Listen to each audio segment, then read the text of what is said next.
Broadcasting from the business capital of the world, this is the Podcast Business News Network. We are joined here back again with Dr. Janet Little, and she's more than a physician, more than a coach. She's a friend of the show, and she's also optimalvitalitydoctor.com. That's her website, and she is that as well. How are you today? I'm doing great. How about yourself? Fantastic. Welcome back to the show today. Thank you. Thank you. Great to be back. Oh, wonderful. Would you like to just say hello, introduce yourself quickly, and then we'll get started on another great topic, I'm sure. All right. So as you introduced me, I'm a family medicine doctor, also a life and resilience coach with some training in trauma mitigation. And with my coaching, I work with a wide range of human issues. So for those who are stuck or just need a little bit of a jump start in getting their goals started, that's who I am. That's what I do. But more of my specificity that I really enjoy is working with healthcare professionals and other professionals as they are dealing with the long-term effects of toxic work environments, stress, overwhelm, all of that bad stuff that has its long-term effects on our health. And so what I do is really help people to get clear on what it is that they desire for themselves, to understand that they do not have to go through life struggling, trying to figure it out by themselves. Yeah. Well, that's nice to know someone's there. By the way, is that birds in the background? You are probably hearing birds. My window is slightly cracked, and you're probably also hearing the sounds of cicadas. Beautiful. All right, great. Good. Wow, I didn't realize how great this mic was. That's actually a peaceful, meditating sound. I didn't know if it was part of our show today to calm us down here a little bit. Well, we could use it, right? Absolutely. Yeah. All right. So, Dr. Janet, where are we going to start today? All right. So the last time we talked about maybe in mental health awareness, and I didn't want to go into a new month with a new topic. I kind of wanted to stick on that, but look at it from a different perspective. So where we're looking at like the trauma that mental illness can cause, that's what we kind of talked about during the month of May.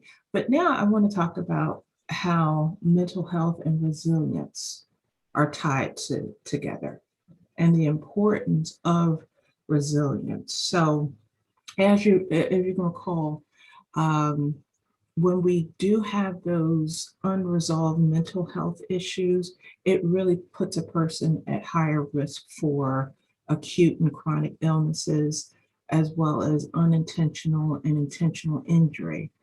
And so if we can just talk a little bit about, okay, how do we go about now flipping the switch, so to speak, and building our protective factors, which is what I want to talk about a little bit, on how to mitigate the long-term effects of mental illness. Okay. Oh yeah, that's where I want to go with it today. All right, we're here. We're ready. Right. And I'm sure you know the statistics about, I don't know. So how many people are affected with mental illness? I mean, do you have an idea of how many people we're talking about worldwide? Or there are it's a high number. And post-COVID, the most recent numbers that I have post-COVID is that there have been a 3 times increase from 2019 to 2020 of people complaining of anxiety. Wow. 3 times. And a 400% increase in symptoms of depression. Wow. In 2021. Yeah. So it's real. Yeah. And if we don't address it, if we don't get rid of the stigma around it, then more people are going to actually suffer from it. So we have to talk about it. And forums like this are important to just name it and not be afraid to talk about it. Yeah. Yeah, absolutely. So, I mean, for someone out there who's suffering with anxiety or depression, it's hard for them to come forward, hard for them Mhm. to feel they're worthy of help. How do you start to talk to someone to make them feel comfortable to, know that you're here to help and trustworthy? Because there's a Mhm. lot of people that aren't going to seek the help. But if someone like can be helped from a situation like this podcast or from Mhm. your website or something that you're doing, it's it's an amazing thing that the outreach you can have with your voice. Yeah, oh, absolutely, absolutely. And I think because everyone is in a different phase in their mental health journey, I think that makes a huge difference as well. So, from our last conversation, we broke it down into like 4 stages of where people are. So they're either healthy, they're either reacting, they're either in the ill stage, or they're in the injured stage, or injured first and then ill stage. And in that, I broke it down into the different, your mood can be affected, habits can be affected, your physical and mental is along this continuum. So when it comes to people seeking help, it goes along that continuum as well. So someone who is in the healthy phase, they are essentially doing well for themselves. They may come against a stumbling block and then can easily bounce back. And they may have their own protective factors that help them in their situations. And so for a healthy person, ensuring that their personal and professional life is being taken care of, that they are managing their Yep. self-care, positive thinking, goal setting, and then all the other areas of their life, physical health, social, career, financial, emotional health. They have those things already on their journey that they are taking care of, so that when something happens, like I said, they're able to bounce back.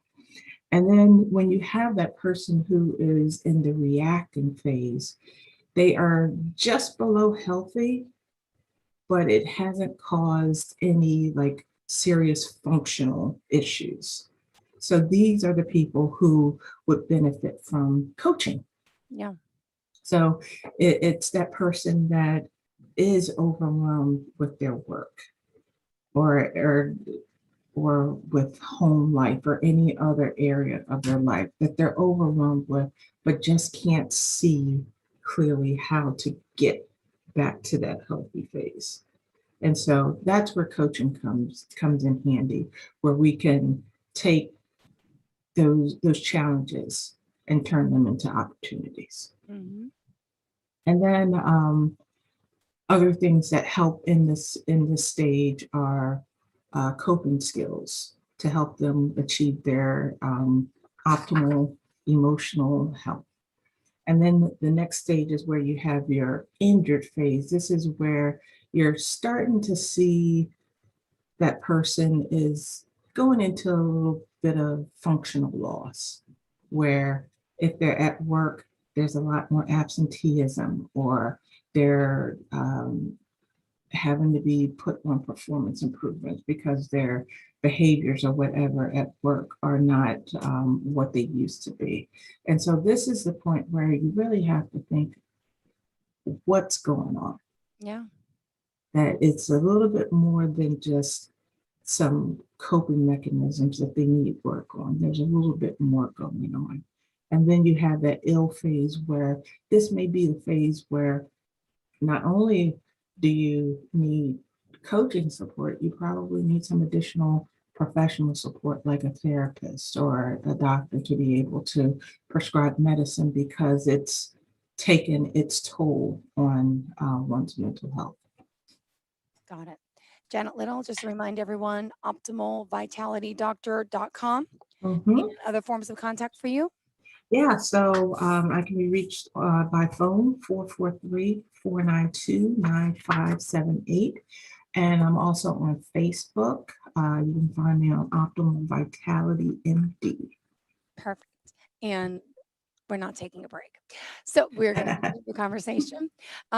So as a coach, you're working with anyone or just strictly with people in the healthcare world? I work with anyone. Yeah, I Okay. work with anyone. And I think that's the importance and the beauty of having a clarity session, Mm-hmm. which I call it my bounce beyond session, so that we can get a feel for each other.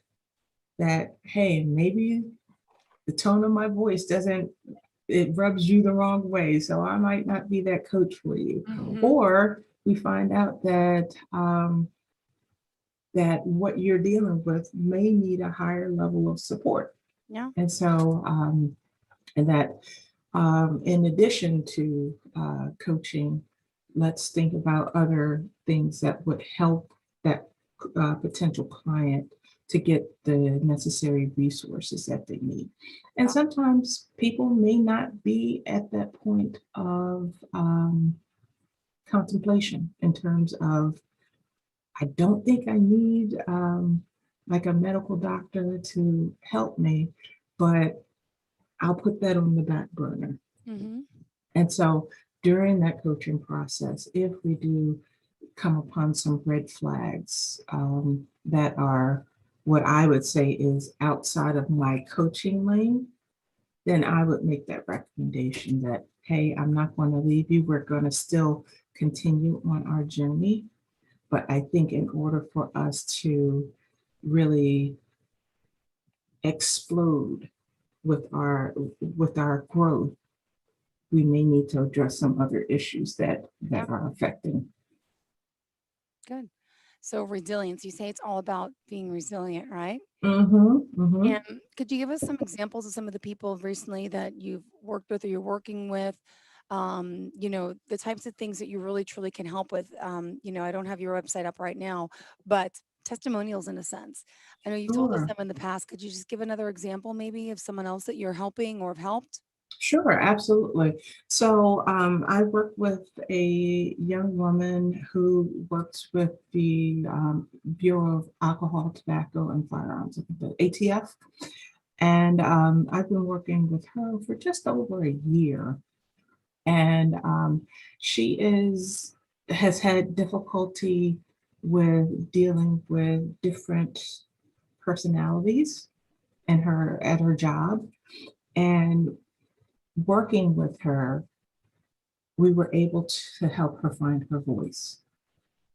And so when she had to confront difficult situations or difficult people, we worked on how to stay true to her values and get her message across. And as a result of that, she is speaking out.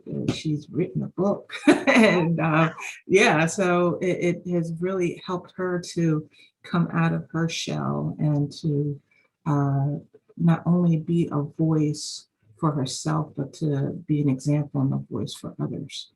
Beautiful story. Yeah. And wow. And again, you work with people virtually everywhere, right? Mm-hmm, mm-hmm. And you still do some in person as well?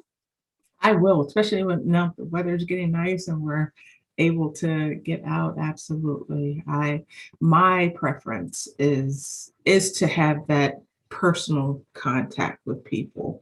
Um, as much as I enjoy doing the virtual, there's something about the energy that two people bring to be able to, in a setting face to face, to be able to bring the magic of coaching. But not saying that it can't happen over Zoom, because it absolutely does. Absolutely does. Good. And any other tips you want to give us about things that we could start doing? Again, I want to make sure we're covering everything that's important to you. I think you have Yeah. specific notes. I don't have them, by the way. I don't know if you sent anything. Oh, that's So yeah, I did. But that's okay. That's okay. We can wing it. We'll wing no, it. because I don't like that. If I don't get the notes, that I like following an agenda. So if you think I'm a little off, it's not because that. Okay. continue. What is on the list next? No, So glad you I asked talked you that. Yep. about, yeah, you talked about strategies and tips for people to follow. So I think some great strategies that people can apply to help support their mental health is one, first educating yourself about your mental health. Mm-hmm. And whether it's an actual mental illness or symptoms that you may be having, such as like symptoms of compassion fatigue, where you're feeling tired and you're feeling helpless, but you don't feel like you're on that verge of depression or anything like that, but educating yourself. And then when we talk about stigma, to really practice inclusive dialogue, because your language is so important. And we stigmatize people, especially in the workplace, of making people feel less than when we talk about, oh, that person didn't take their meds or that person is bipolar. So being a little bit more cautious as to how we talk about mental illness is important, because when people who are already feeling like they're broken hear things like that, they're not going to seek the help. Yeah. They're absolutely not going to seek help. And then the other thing is paying attention to yourself and to others. So doing mental health check-ins on a regular basis is important. And making sure that the things that have been your coping skills, that they're still working. And if they're not, it's time to take that mental check-in of, okay, what's going on? I need to slow down. And I think that's another important thing, is that we're so used to go, go, go, go, go. But now I think it's time that we slow down and be a little bit more cognizant of what's going on around us. And lastly, asking for help. Yeah. That's a big thing for everyone, especially when it comes to mental health issues. That if you're struggling, talk to somebody. If you can't talk to a loved one or a family member, talk to your employer. If you don't feel comfortable talking to your employer, a lot of employers have employee assistance programs that will provide help and counseling. And then if you don't have that available to you, again, talking to a coach may help you as well, to at least get those negative thoughts out of your head and out in the open. And again, I'm big on naming things, Mm-hmm. because if you can name it, you can actually start to do something about All right. By the way, I just sent a text message to the station. They just sent me your notes. it. So, coping self-help plan. We're towards the bottom there, number 14, right? Uh-huh. Where we are. So, you talk about being aware of how you cope. Are you practicing healthy coping skills, or could they be causing any harm? Can you explain that? Because Yeah. So what I'm talking about there is sometimes we go to, this is water, but sometimes we go to the bottom as our coping mechanism, right? And that water is not necessarily water. got it. Special water. Yeah, that's real water. But those are the type of coping mechanisms. And we think that, oh, I'll just have this drink, with the idea of numbing out. Mm-hmm. And then one drink becomes multiple drinks, or other habits that we may get into that then affects how we cope. So yeah, that's what I'm talking about, is this behavior that I'm practicing, is it harming me or is it helping me? No, then I'm gonna take a drink. Perfect. And any closing comments about mental health and health problems that you want to share with us too? Yeah, so I think it's important to remember that mental health and mental illness It is so complex. There isn't any one thing that causes it. And so when you have someone who has several risk factors, they can risk factors for mental illness, they can also have just as many protective factors for resilience. And so you can't just look at somebody to say, oh, they have A, B, C, D, and E. They must be depressed or something like that, versus someone who just has one risk factor and they are suffering. Mm-hmm. So we can't just look at somebody, but I think as I said, it's important to have those mental health check-ins on a regular basis and take steps to protect your energy and protect your mental health, and create a plan before you get into trouble. That's true. Yes, absolutely. And Janet, optimalvitalitydoctor.com. Obviously, you are a life coach, resilience coach. Mhm. Are you considered a health coach as well? Not necessarily. Okay, okay. Yeah. No, perfect. Just want to know. And you say that coaching starts with you. Start Mhm. now. And Yes. it can, for you to try to, get out of this pattern. We all stuck with some types of patterns in our lives, and Mhm. some of them are so negative, not good. But Mhm. you also work with someone who has patterns from maybe childhood, from trauma, from parents that didn't get along, or is that more of Mhm. a It really all depends on first having that conversation with them and how they're coping with it. If it has caused tremendous functional impairment, then yeah, that would probably be someone that I would work with a therapist. got it, That way, the therapist can work on the past issues while we're working on forward motion. got it. Yeah. All right, good to know. And still with 4 minutes left here. Now, I want to ask you, what else is important to you that overviewing your notes that we talked about today? There's so much. Mhm. Did we miss anything? And I'm so sorry I didn't have them in advance. No worries, no worries. I did mention protective factors. I didn't define it, but like what protective factors are those conditions that improve an individual's resistance to the risk factors for a mental illness.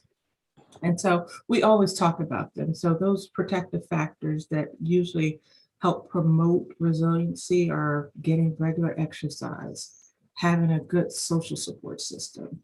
Nutrition is important, and limiting one's caffeine and alcohol intake, doing skill building, whether it's resilient skills or coping mechanisms, things like that, having good stress management techniques. And sleep is important. Hmm. Um, I, I will not, I will argue someone down that say sleep is not important. Sleep is very important.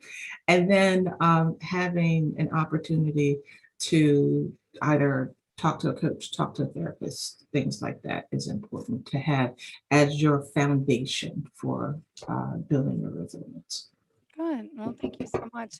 Dr. Janet Little, always a pleasure speaking with you, having you Thank you, on the Jill. show as a physician, are you an author yet? Have you written any works? I have not. I've written like little things in my journal, but I've always been one who's like, I don't know if I need to write a book right now, but I know. I think there is a book might be in the works someday. Perfect. I know it's physician, life coach, optimal vitality owner, but I feel like authors should be in there. Maybe it's my responsibility. Maybe one day soon, right? So in Uh-oh. Hanover, Maryland, you can work with people one-on-one virtually. Again, optimalvitalitydoctor.com. And how do we find you on social media? I am on LinkedIn at Janet Little MD, and I'm also on Facebook at Optimal Vitality MD, and I'm working to get into all those other Instagram and things like that, but little by little. Good. Well, it's a pleasure to have you here again. Thank you Thank so you. much. You have a great day, and to all of our viewers You and as listeners, well. we'll talk soon. Have a great Thank one. you. Bye All bye. Thank right. you Bye for the bye. show. Stand by. We'll be right back with more after this quick break. Please don't go anywhere.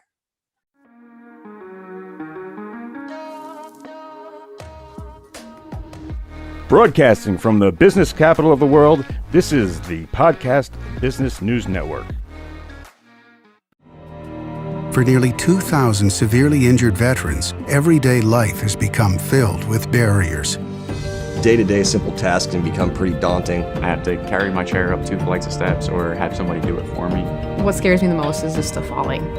When I'm struggling with my house, I think, to have that one great barrier just knocked down, I mean, it's crucial. Home for Our Troops is a wonderful nonprofit that builds a mortgage-free, fully adaptive, handicap-accessible house. And there's no catch. It'll be our very first home that we've ever owned. This is a game changer. This is where your life begins again. We need you to join us in completing this important mission. Please visit hfotusa.org